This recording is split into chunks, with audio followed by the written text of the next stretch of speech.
कृष्णाय वासुदेवाय हरे परमात्मने प्रणतक्लेशनाशाय श्रीगोविन्दाय नमो नमः। श्रीगोविन्दाय नमो नमः। श्रीगोविन्दाय नमो नमः। यत्पादपद्मनखचन्द्रमणिच्छटाय विस्फुजितं किमपि कोपवधू स्वदर्शी पूर्णानुरागरससागरसारमूर्ति साराधिका मयि कदापि कृपां करोतु। साराधिका मयि कदापि कृपां करोतु। बोलिए कृष्णचंद्र भगवान की जय। जगत जननी जगदम्बा महारानी की जय। पवन सुत हनुमत लला की जय। श्री राघवेंद्र सरकार की जय। शंकर भगवान की जय। जय जय श्री राधे। जय जय श्री राधे। जय जय श्री राधे श्याम।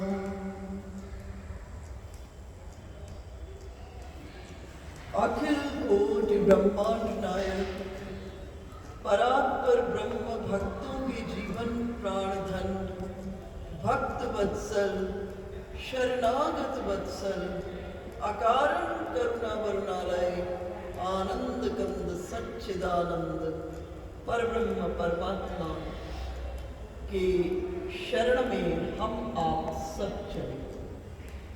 आज सर्वप्रथम नव संवत्सर का प्रारंभ हो रहा है। सनातन धर्म के अनुसार आज नववर्ष का प्रारंभ हो रहा है। नवरात्रा का प्रारंभ हो रहा है। नवरात्रि नव अर्थात नवीन और नव अर्थात सृजन की जहां भूमिका है। सनातन धर्म बहुत बड़ा वैज्ञानिक धर्म है। सनातन धर्म में 2 बार प्रकट रूप में नवरात्रि के हम लोग नवरात्रि अर्थात शक्ति की उपासना करते हैं और 2 बार गुप्त नवरात्र। तो 2 बार जो प्रकट, एक शारदीय नवरात्र और एक चैत्र मास में वासंतिक नवरात्र। सनातन धर्म वैज्ञानिक होते हुए दोनों समय में ऋतु परिवर्तन हो रहा है और ऋतु परिवर्तन के साथ हमारे जीवन में शक्ति की आवश्यकता है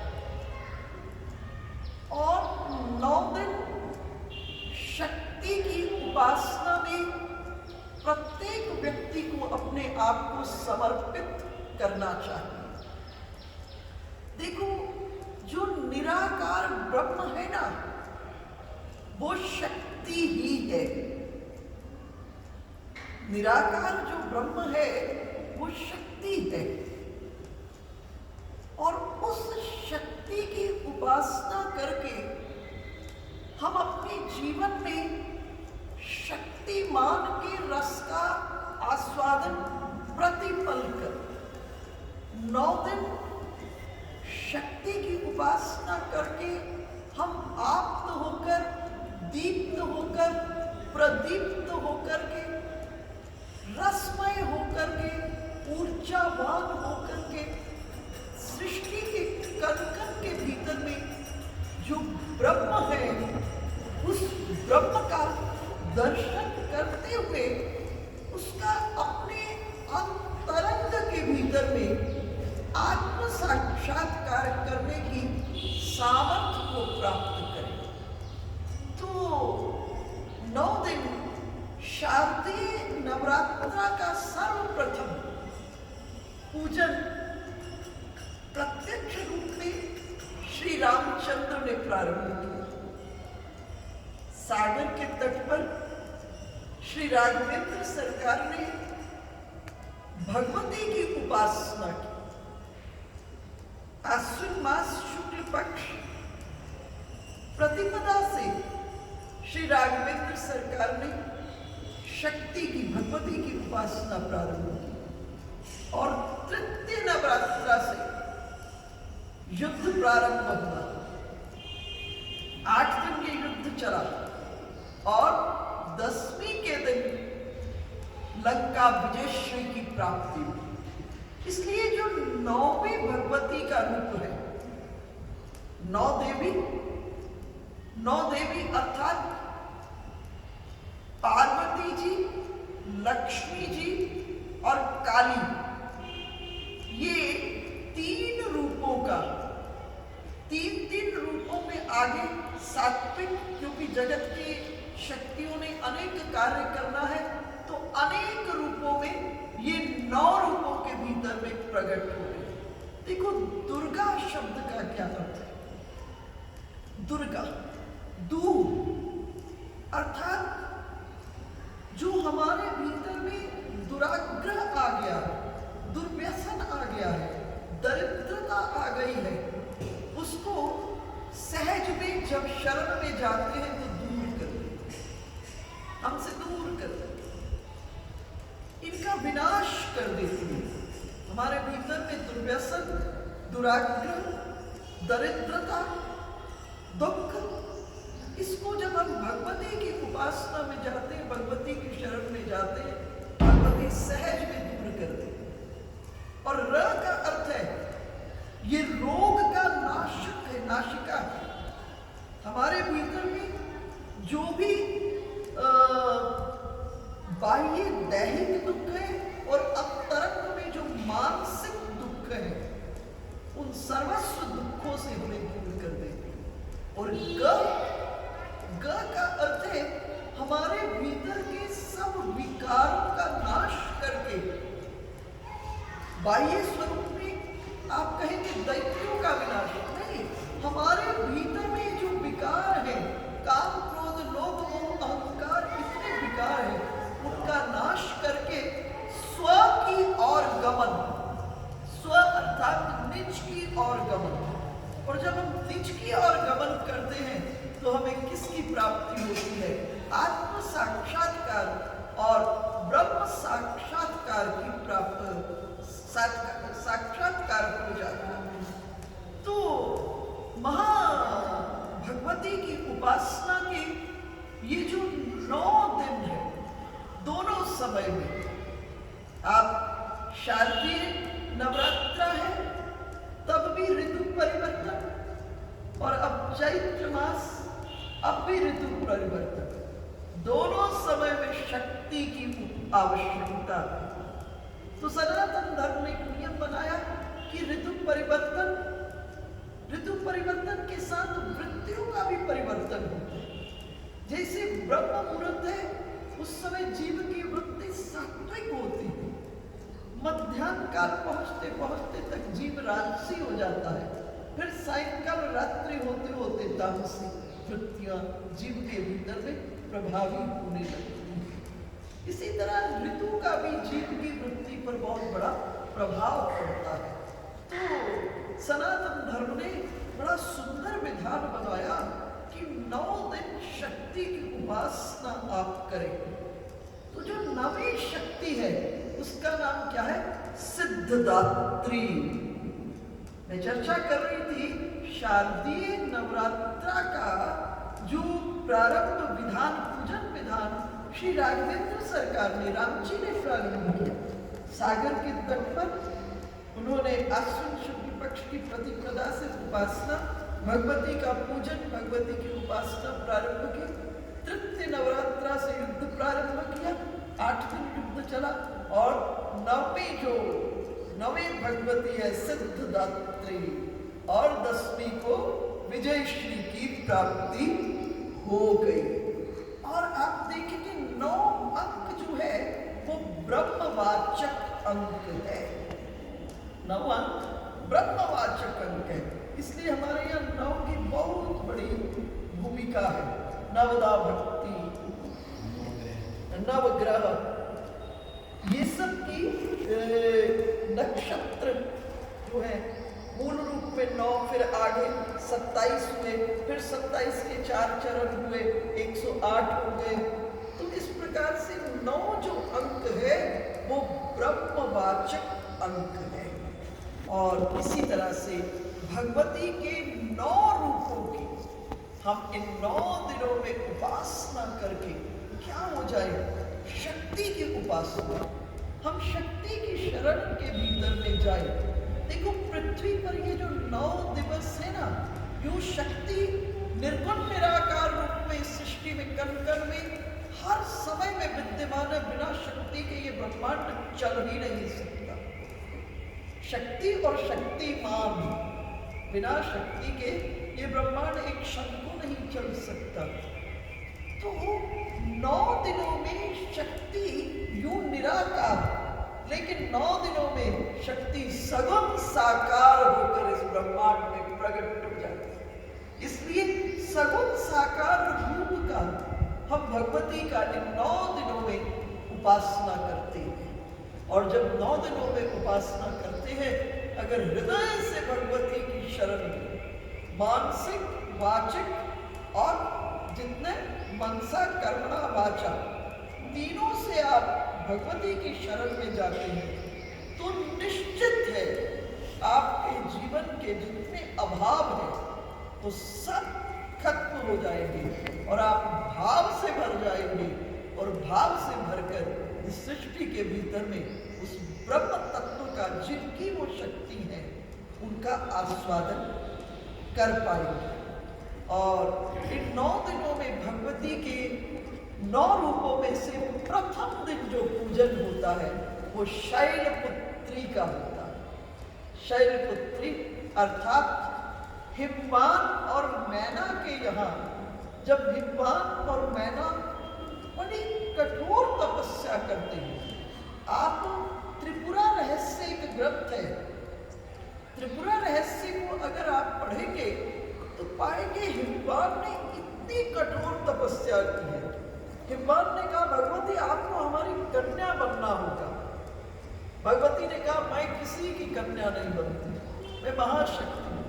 हिमवान ने कहा मां करुणामयी है, अगर मेरी भक्ति पूर्ण होगी और मैं पूर्ण रूपेण आपके चरणों में समर्पित होऊंगा तो आपको प्रकट होना पड़ेगा। और हिमवान और मैना कहाँ चले गए, वन में, बड़ी कठोर तपस्या।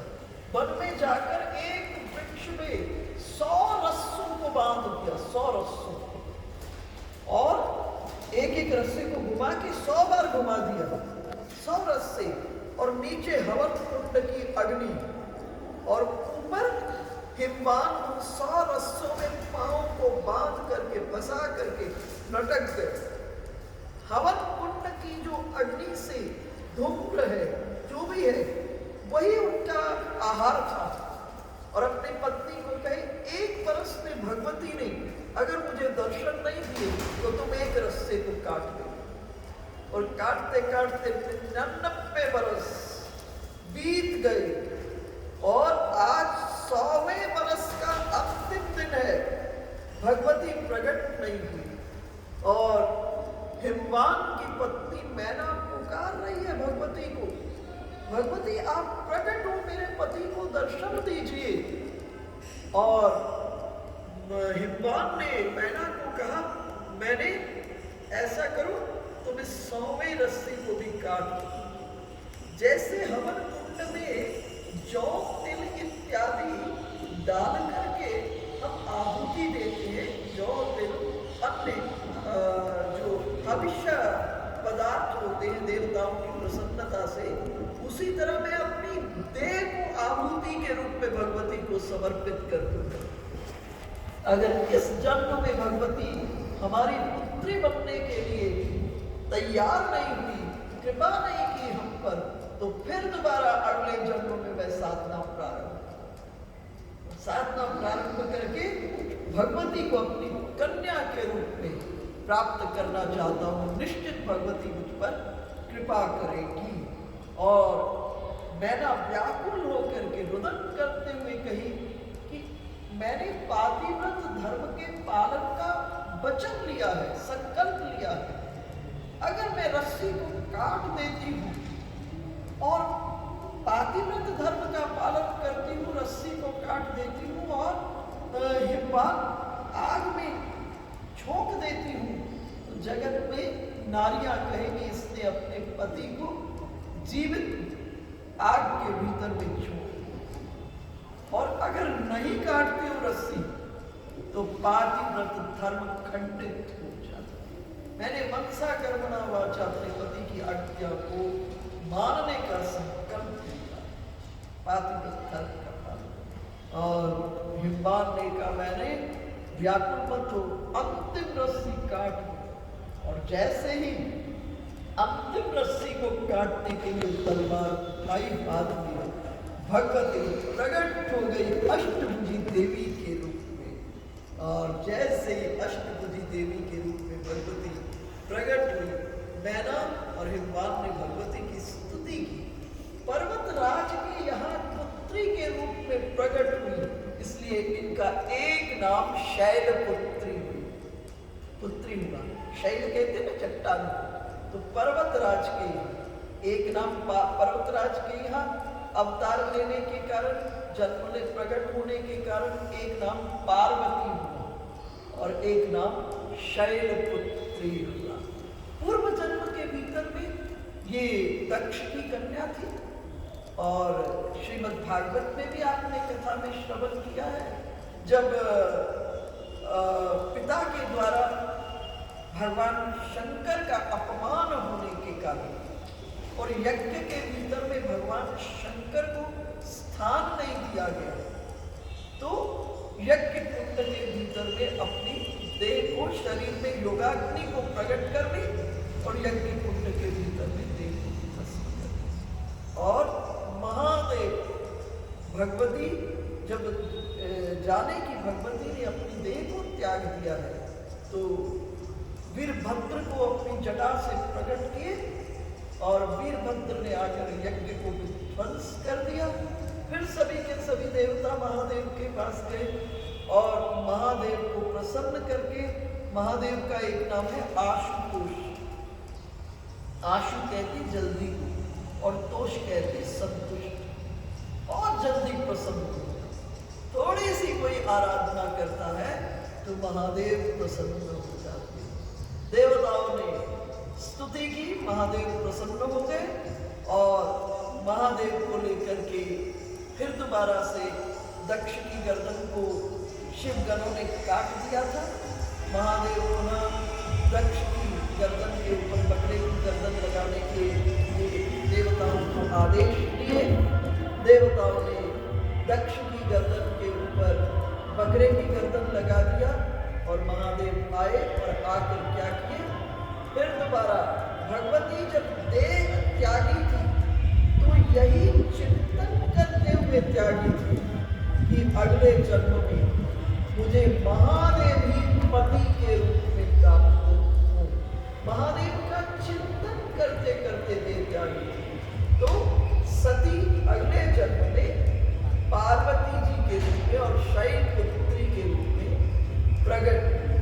तो भगवती के दाहिने इस रूप में, शैलपुत्री के रूप में, भगवती के दाहिने हाथ में त्रिशूल है, बाएं हाथ में कमल है और वाहन क्या है, वृषभ है। वृषभ के वाहन पर भगवती इस समय आरूढ़ है। बड़ा संकेतात्मक विषय है। जो बाएं हाथ में कमल है, ये किसका प्रतीक है? ये निर्लेपता, असंगता, ज्ञान का प्रतीक है और अविचल भक्ति का प्रतीक है कि हम भगवती के माध्यम से शरण में जाकर भगवती, देखो तीन तत्व हैं, एक आत्म तत्व, एक विद्या तत्व और शिव तत्व। जिसके जीवन में भगवती प्रसन्न हो जाती है तो विद्या तत्व प्रकट हो जाता है और ये विद्या तत्व आत्म तत्व और शिव तत्व को मिला देता है और जीव ब्रह्म साक्षात्कार को प्राप्त करते हैं। जिसके जीवन में भगवती प्रसन्न हो गई, जैसे सोने के दो टुकड़ों को मिलाने के लिए किसकी जरूरत होती? खोट की जरूरत होती, तब सोने के दो टुकड़ों को जोड़ा जाता है ना। इसी तरह से आत्म तत्व और शिव तत्व को जोड़ने के लिए किसकी जरूरत है? विद्या तत्व की। और ये विद्या तत्व कब प्रकट होता है? जब भगवती जीवन के भीतर में प्रसन्न हो जाती है। तो जब भगवती की 9 दिनों में उपासना करते हैं, हम शरण में भगवती के जाते हैं, तो 9 दिनों में क्या करें? भगवती की पूर्ण रूपेण शरणागत, कुछ नहीं जानते मां हम।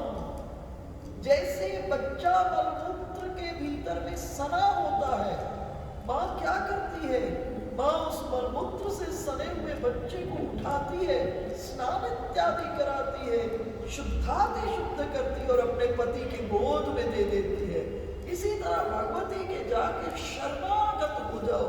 तो भगवती कुछ नहीं जानते, न विद्या है, न कुछ है हमारे पास, न धन है, न विद्या है, कुछ नहीं है हमारे पास, बस आपके शरणागत हैं। जब दीनहीन अकिंचन विनय भाव से भगवती की पूर्ण श्रद्धा से भगवती की शरण में चले जाओगे, तो भगवती की जब करुणा प्रवाहित होगी तो भक्ति, अविचल भक्ति, ज्ञान, असंगता, निर्लेपता आपको इस संसार में रहते हुए आप मुक्त हो जाओगे, प्राप्त हो जाएगी। और वाहन क्या है? वृषभ। किसके प्रतीक है? धर्म के प्रतीक। भागवत में है ना, धर्म किस रूप में? बैल के रूप में है। और इसके चरण कौन कितने हैं? 4। तपा शौचम दया सत्यम इति पादा कृते। 4 चरण है इस धर्म के। इसलिए जब भगवती की शरण में ठीक ठीक पहुंच जाओगे तो क्या करना कि भगवती अपनी करुणा प्रवाहित हो जाएगी। जब शरणागत हो जाओ, मुख्य बात है कोई विद्या, कोई बहुत बड़ा विधि विधान नहीं, आप शरणागत हो जाओ प्रभु की शरण में आप चले जाओ, पूर्ण रूप में समर्पित कर दो मां के चरणों में अपने आप को, तो आप क्या पाओगे? ये चीजें मां के माध्यम से हमारे जीवन में स्वतः ही आ जाएगी। अविचल भक्ति हमारे जीवन में आ जाएगा, ज्ञान संपन्न हम हो जाएंगे। धर्म के भी 4 चरण जीवन के भीतर में अवस्थित हो जाएंगे। इसलिए 9 दिन में भगवती को प्रसन्न करो। आपके पास जो व्यवस्था है उससे मां को प्रसन्न करो। इस समय में भगवती की अखंड ज्योति की बड़ी भूमिका है, क्योंकि वो शक्ति, निराकार रूप शक्ति के रूप में प्रकट भगवती को प्रसन्न करना है। अखंड ज्योति की घर में स्थापना करें। दूसरा, लाल पुष्प से भगवती बहुत प्रसन्न है, इसलिए भगवती को लाल पुष्प चढ़ाएं, भगवती को सुंदर भोग राग करें, खूब सुंदर भगवती की उपासना करें और भगवती की प्रसन्नता हो जाएगी। तो जीवन के भीतर में, कण कण के भीतर में, इसलिए ब्रज में भी गोपियों ने कात्यायनी की उपासना की, तब श्री कृष्ण की प्राप्ति हुई। कात्यायनी महामाये महायोगिन्वधीश्वरी नंद गोप सुदम देवी पति में कुंते नमः। और जिस पर श्री राधा रानी कृपा कर देती है, श्याम सुंदर स्वतः ही प्राप्त हो जाते हैं। आप सब बच्चे गाते हैं, राधे राधे श्याम से मिलाते हैं, है ना। तो श्याम की प्राप्ति कब होगी? जब किशोरी जी तथा भगवती की शरण में हम आप पहुंच जाएंगे। बोलिए जगत जननी जगदम्बा महारानी